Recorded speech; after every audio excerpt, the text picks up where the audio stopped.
We're going to bring in Omer Ozkizilcik, a security analyst and non-residential fellow at the Atlantic Council. He's in Ankara for us. Omer, it's always good to speak to you. Just take us through your assessment right now of what we're seeing playing out in Aleppo. I mean, basically what we see is a result of not progressing an agreement that was signed initially. So as we all know, there was the March 10 agreement between the SDF and Damascus, but in particular for Aleppo, there was a separate agreement, the April 1st agreement, under which the SDF-affiliated Assay's forces in Sheikh Maksud and Shafir would be integrated into the Syrian state, and there would be a peaceful solution, and they would remain in their areas. The Kurds living in these two neighborhoods would have local councils, local governance for themselves, and actually it was quite a forthcoming deal that was proposed by Damascus and accepted and signed by the SDF. But unfortunately, despite months passing, we have seen that the SDF-affiliated Assay's forces have not implemented the deal. Quite on the contrary, they have repeatedly attacked the main economic lifeline of Aleppo city that connects the city to Turkey, which is essential and crucial. They have attacked civilian areas. They have recently attacked a hospital and made it go out of service, a hospital in Bustan al-Pasha neighborhood, which is a Turkmen neighborhood, another minority living in Aleppo city.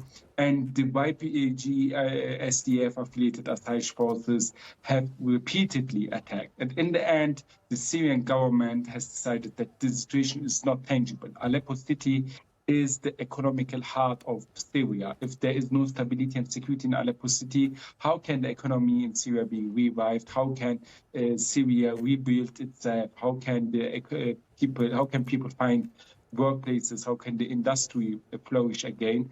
And for that purpose, the Syrian government is now launching a limited military operation on one side, on the other side, trying to evacuate civilians living in these areas. Yeah, and this limited military operation, how do you think that is going to play out? Because when they use the term limited, what exactly does that mean for now, and what could that time frame possibly look like? Or is it dependent on any sort of successes that they have in combating the SDF? I mean, the Syrian army has recently published maps identifying 5 different sites in Aleppo city from which that will be targeted and from which civilians should stay away. And the goal appears to be to limit the SDF's capabilities to harm civilians and the economic infrastructure in Aleppo city. As of now, it doesn't appear that the Syrian government is interested in fully capturing the 2 neighborhoods, at least as of now. And the best solution that could actually be achieved is if there is a separate deal that would foresee the evacuation of all of these SDF-affiliated forces to the eastern side of the Euphrates River, and that full takeover by the Syrian government forces. Because, let's be frank, this will be urban warfare, and urban warfare comes with huge destruction. It will take time. It will be very difficult. The SDF has been establishing defensive positions inside these 2 neighborhoods for years now. Shafir, which is one of the neighborhoods, was predominantly Arab. They have expelled the Arabs in 2016 and relocated some Kurds there, especially family members of the PKK, YPG SDF.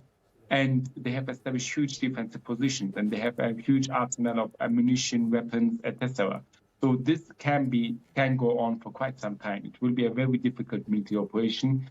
But the best solution for everyone, for the Kurdish civilians, for the Turkmen neighbors there, for the Arab neighbors, for the Christians in Aleppo city, as well as the SDF and the Syrian government, and for the hope that eventually, somehow, there might be a peaceful solution to the SDF issue in northeastern Syria, there needs to be a common understanding to evacuate all of the SDF-affiliated Assay's forces out of Aleppo city to eastern Syria. Omer Ozkizilcik, thank you so much for your analysis. He's a security analyst speaking to us there from Ankara on our breaking news this hour.